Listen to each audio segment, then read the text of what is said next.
Hola, mentes inquietas, bienvenidos a este nuevo vídeo sobre pensamiento crítico. Hoy voy a hablaros sobre un tema complejo o fácil, sencillo, según cómo se mire, porque de hecho la complejidad la voy a dar yo. No hay nada complejo, ¿eh? La complejidad se la hace uno mismo. Y lo estás explicando mal nuevamente porque lo entiendes mal. Entonces voy a intentar, siendo fiel a esta idea, hacer sencillo lo aparentemente complejo. Y aún así, ya os advierto que una cosa es simplicidad y otra cosa es ah, pretender abarcar con esa simplicidad cuestiones que más allá de complejas, ah, en el sentido de difíciles de ser explicadas, digamos que tienen muchas vertientes y que eso no tiene nada que ver con la simplicidad. ¿Eh? Esas muchas vertientes podrían ser explicadas perfectamente desde la simplicidad, pero ese no es el caso hoy. Es decir, no voy a abarcar todas las vertientes de, de lo que nos decía el señor que es objeto de este vídeo, el señor indio, nacido a finales del siglo XIX y muerto a finales del siglo XX, o casi a finales del siglo XX, que es Nisargadatta Maharaj. Ese es el nombre del buen señor, que lo voy a decir solo una vez porque luego no me voy a acordar más, porque tengo que hacer esfuerzos para acordarme del nombre. Bien, le voy a llamar, si me acuerdo, señor Maharaj. Maharaj. Ese señor no se hacía llamar, y creo que con buen criterio, gurú espiritual, aunque fuera un maestro espiritual, efectivamente, ¿eh?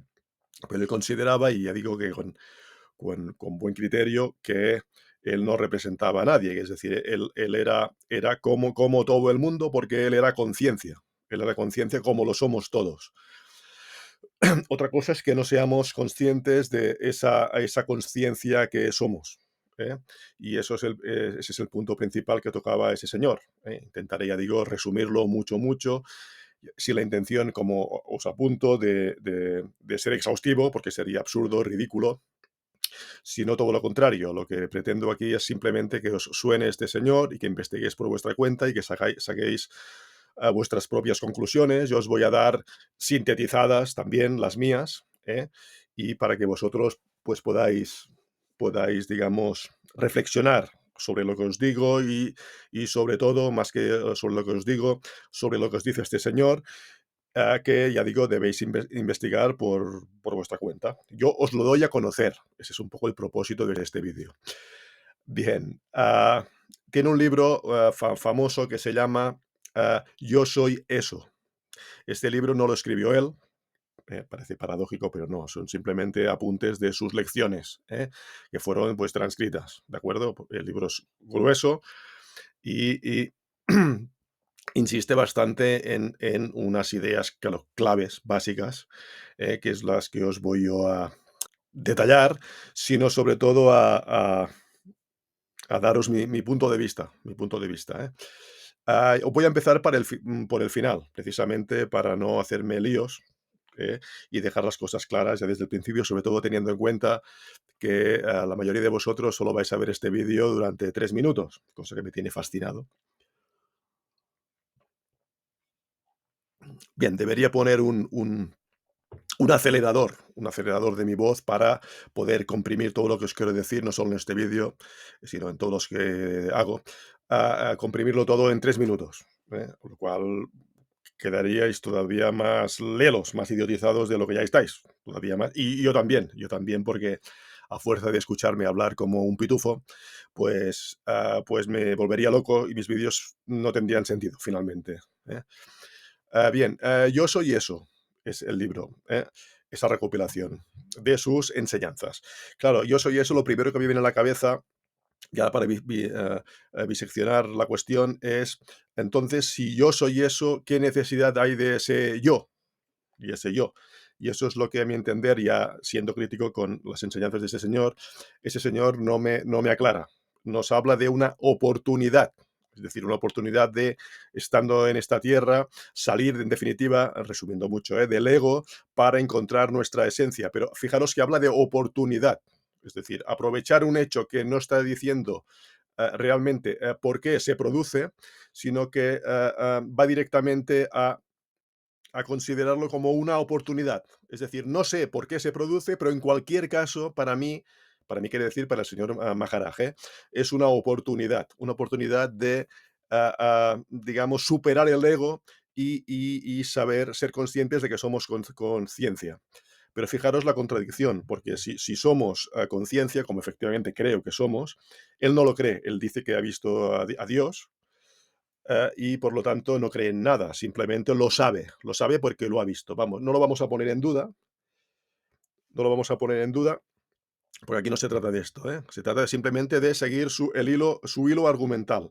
Entonces, si nosotros somos conciencia, ¿qué necesidad tiene esa conciencia superior de encarnarnos en la Tierra, obligarnos a generar un ego?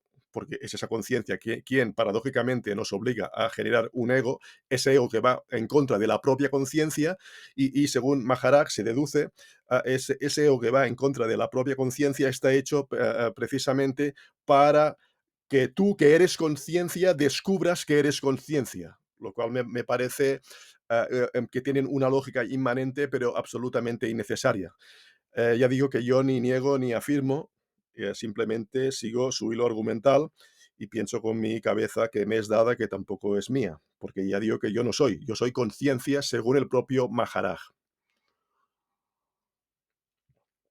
Entonces aquí distinguiríamos entre la conciencia superior y las supraconciencias creadas por esa conciencia superior, que serían almas, y entonces, ¿qué necesidad tiene una supraconciencia de crear digamos, subconciencia o un fragmento? Porque no diría, Maharaj no diría una subconciencia, sino diría un fragmento de esa conciencia superior, pero ¿qué necesidad, insisto, tiene esa conciencia superior de generar fragmentos, fractales de esa conciencia, porque venimos de su fuente, según él, eh, para ser descubierta a sí misma?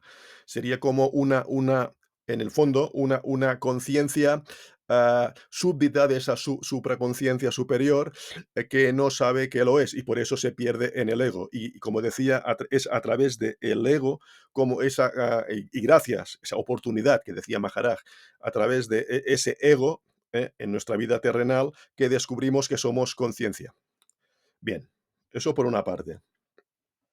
Por lo tanto, volviendo al principio, si yo soy eso, como dice su libro, entonces, ¿por qué ese yo? Si yo soy eso, sobraría el yo. Y no el yo entendido aquí como el ego, cuidado, sino ese yo como esa precisamente conciencia, que por decirlo de algún modo, se contamina en ego y a través de ese ego tiene que redescubrir que es conciencia. ¿Por qué, insisto, ese trabajo, esa necesidad? ¿eh? Dicho de otra manera, ¿por qué tiene que haber un ser terrenal que sea conciencia, si ya existe el ser astral, según Maharaj, que es conciencia y que también somos yo? ¿Por qué tiene que haber un alma terrenal? Y otra pregunta que me hago, me gustaría mucho haber hablado con él, claro. ¿Esas almas terrenales luego pasan a ser almas astrales aprendices dentro del espectro astral? Eso no lo podemos saber. De hecho, Maharaj reconocía de modo tácito que eso no importaba. Lo que importaba es saber que nosotros, ah, en esta, ah, ah, en esta experiencia terrenal, somos, somos conciencia y como tal debemos vivir la vida. Y aquí viene la segunda parte de lo que os quería contar, y me parece controvertida, que eso que llama Maharaj oportunidad, yo lo pongo como mínimo en duda, ¿eh? Ni niego ni afirmo, ¿eh? Solo faltaría, ¿eh? Lo pongo en duda, porque mm, resulta que esa experiencia terrenal, que es la vida, tiene unos condicionantes. ¿Acaso no parece natural que si tú eres un soldado que desembarca en Normandía, se te dispare el ego para tu supervivencia terrenal? ¿O es que Maharaj diría que no, que él o Buda desembarcaría en Normandía, obviamente estaría expuesto, como todo el mundo, a las balas, como estuvo expuesto Jesucristo a la cruz? Pero, sin embargo, aquí de lo que se trata es de cómo te lo tomas, es decir, de estar presente, lo cual yo se lo compro. Efectivamente, uno va a funcionar mejor en la vida desde la presencia, que quiere decir desde la serenidad. Y obviamente eso implica, te encuentres en la situación que te encuentres. Pero, ¿qué ocurre cuando estás, ya digo, en pleno desembarco en Normandía o, por no ir tan lejos, cuando estás a 40 de fiebre? Eh, Tus condiciones físicas, que por cierto, como decía, no has elegido, o no siempre has elegido, porque te las puedes haber buscado por inconsciencia precisamente, ¿eh? Pero hay situaciones externas, obviamente, que tú no has elegido, ¿eh? Como pues, un terremoto o la explosión, el estallido de una guerra, como decía, o que te ataque un virus, ¿no? Eso no lo has elegido, básicamente. Entonces, sí, una cosa es que el consejo de ser conciencia sea bueno, incluso en estas situaciones, eso es cierto. Lo que pasa es que la misma enfermedad, el mismo dolor, el mismo sufrimiento, ellos dirían dolor, porque el sufrimiento te dicen los gurús que te lo buscas, es decir, que no, es innecesario, y que el dolor sí que no solo es necesario, sino que también no tienes por qué buscártelo. Ah, entonces, ¿qué ocurre? Uno puede ser, esa es mi pregunta final, es decir, uno puede ser consciente de ser conciencia, e incluso en aquellas situaciones que ponen en peligro, ponen en riesgo tu vida, es decir, tu conciencia en el plano terrenal. Y claro, Maharaj ya te responde, te dice que sí, porque precisamente esas situaciones conflictivas que consideraríamos imposibles, de no estar en el ego, y porque el ego está para protegerte justamente, pues esas situaciones son las que te ponen a prueba para que tú seas consciente de que eres conciencia, es decir, serenidad total. Claro, francamente a mí me cuesta bastante de creer que incluso Buda en una situación límite donde le fuera la vida, pues digamos, no activara su ego, no activara su ego. Pero eso no se contradice con la idea de estar únicamente en la conciencia, ¿eh? Puedes tener un león delante, y no activar tu amígdala, ¿eh? No activar, tu sistema, simpático. El sistema simpático, que yo diría que es lo que te hace, por narices, estar en el ego para defenderte, ¿eh? Para defenderte, es decir, dar un buen uso del ego, porque se te dispara, no porque tú lo elijas tampoco, ¿eh? En este caso sería la justificación del ego, pero, en ese momento es evidente de que tú no estás en la conciencia, ¿eh? Tú estás en la inconsciencia, y la paradoja es que esa inconsciencia, desde la óptica que estoy hablando, esa inconsciencia de dejar la conciencia para estar en el presente, ese presente que te pide a gritos, ir alerta para no morir, eso no es conciencia, eso es inconsciencia, y solo se consigue desde la inconsciencia. Y, por cierto, una inconsciencia que, como decía al principio, ha generado una conciencia superior para que tú, según Maharaj, puedas ponerte a prueba y darte cuenta de que eres un ser consciente. Ya vemos aquí las paradojas donde no estoy dando ninguna respuesta. Pero sí que tiene sentido, pleno para nuestra vida terrenal, insisto, siguiendo siempre el argumento de Maharaj, no que yo crea o deja de creer en una vida astral, ¿eh? Eso lo vais a decidir vosotros. De hecho, en ese sentido yo soy, digamos, agnóstico, ¿eh? Ah, sí tiene sentido, saber que efectivamente, a pesar de esas situaciones que nos sacan de la conciencia y nos meten en el ego, de hecho, todo el rato estamos en el ego, por desgracia, ¿eh? Hablo desde la salud del saberse en el todo, ¿eh? Desde el esquema de Maharaj, ¿eh? O deberían ser excepcionales, y tendríamos que estar más en la conciencia, porque realmente no existe ningún peligro real para estar en el ego, que es lo que nos ocurre, que vemos peligros por todas partes y no nos damos cuenta de que podríamos estar efectivamente en lo que somos, en lo que somos, según Maharaj, que es conciencia. Entonces, claro, sea como sea, a pesar de que haya peligros, incluso peligros que nos pueden llevar a la muerte, que aunque activemos el ego en defensa propia, nos pueden llevar a la muerte, es sin duda consolador, tranquilizador, saber que a pesar del sufrimiento que podamos tener cuando estamos en el ego, a pesar del dolor real y necesario, saber que en el fondo somos conciencia y que no siempre vamos a estar en peligro, y no solo eso, sino que incluso si morimos, ¿eh? Si morimos, seguiremos siendo conciencia, es una buena receta por parte de Maharaj para que nosotros vivamos en definitiva con serenidad y aplomo y mucho más efectivamente en la conciencia, a pesar de esas contradicciones conceptuales que supone para mí, como acabo de esgrimir, de argumentar, ah, que supone las tesis, que para él no serían ni tesis, sino que serían certezas, de Maharaj. Lo que pasa es que uno puede tener efectivamente certezas, pero que esas certezas no comprendan en el sentido literal, de comprender otras certezas que se le escapen, como sería la que he apuntado al principio, ¿no?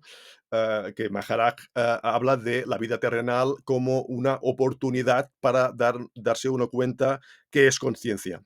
Como si, como yo decía al principio, como si a la conciencia le hiciera falta ser consciente de sí misma, cuando ya esa conciencia lo es todo y es nada, y no necesitaría, por tanto, a crear unos seres terrenales que somos para hacerles pasar por el tubo del ego y del peligro. ¿Del peligro de qué? De salir de ese estado terrenal para darse cuenta de que son conciencia. Eso es lo que no me cuadra, pero que no me cuadre no significa que no pueda ser cierto. Es decir, porque quizás sea así. Quizás haya alguna razón que nos escapa o que se me escapa o que a Maharaj se le escapa, ah, ah, alguna razón que haga entender el por qué esa supraconciencia ha creado, ya digo, no sino aprendices, que llamaríamos almas, para, para aprender que todo es conciencia. Si ya existe sí misma, no habría falta a hablar de yo soy ello. ¿Eh? Sería algo así como ello es ello, lo cual parecería una redundancia, pero me parecería acertada. Bien, fijaros, y para terminar, que volviendo mucho a la base, cómo a través del el intelecto, esa es la gran paradoja, estoy intentando llegar al corazón. Es decir, la conciencia que es corazón, porque el corazón es el que sabe y el que indica el camino. Por eso cuando decimos cotidianamente, te lo digo de corazón, quiere decir te lo digo de verdad. Eso es la verdad. De ahí viene. Si sabemos que el corazón es el guía, el sabio, es evidente que el intelecto pone orden a esas órdenes que le da el corazón. Eso es obvio. Y cuando ese intelecto no escucha al corazón, entonces toma el mando por su cuenta y es cuando racionaliza. Y fijaros la lógica. Es cuando analiza. ¿Y por qué analiza? Uno analiza cuando no sabe, porque si supiera ya no analizaría. El corazón no analiza, porque el corazón ya sabe, ya sabe. Entonces, como el intelecto se desconecta del corazón, pues entonces viene vienen los miedos, efectivamente, y la configuración de una determinada psique, que es lo que llamamos el ego, porque hay una desconexión del corazón, ¿de acuerdo? ¿Y dónde voy a parar con esto? Al respecto de lo que estoy hablando, de Maharaj, que fijaros que no tengo más remedio ahora que intentar hacer la ironía, la gran ironía, de solo a través del intelecto entender cuáles son las razones del corazón. Fijaros, cuando ha sido ese mismo intelecto el que se ha desconectado del corazón. Y el corazón no necesita justificación, pero nos hemos alejado tanto todos del corazón y estamos tanto en la cabeza, en el ego, que entonces estamos suplantando al corazón y por eso funciona el mundo como funciona, básicamente, ¿eh? Y la ironía, ya digo, es en este mismo vídeo, como yo no tengo más remedio, ¿eh? Que, como estamos buscando las razones del corazón, que sería aquí de la conciencia, ¿eh? Cómo a través solo del intelecto puedo acceder otra vez a las razones del corazón para finalmente olvidarme del intelecto, ¿eh? Y eso es en definitiva, lo que, en otras palabras, obviamente, lo que nos estaba enseñando a Maharaj. Bien, eso haya Espero servido de buen resumen para vosotros y, como os decía al principio, introduciros a este místico, a esta persona, este maestro sin duda espiritual, sabio, y que precisamente por eso tenemos que cuestionarlo. Cuestionarlo. No porque nosotros nos creamos o seamos más sabios que él, no. O sea, simplemente, precisamente, para hacerle más sabio y hacernos más sabios. Bien, eso es todo lo que os quería decir. Si os ha gustado, dejadle un buen like y bla, bla, bla. Nos vemos en el próximo vídeo.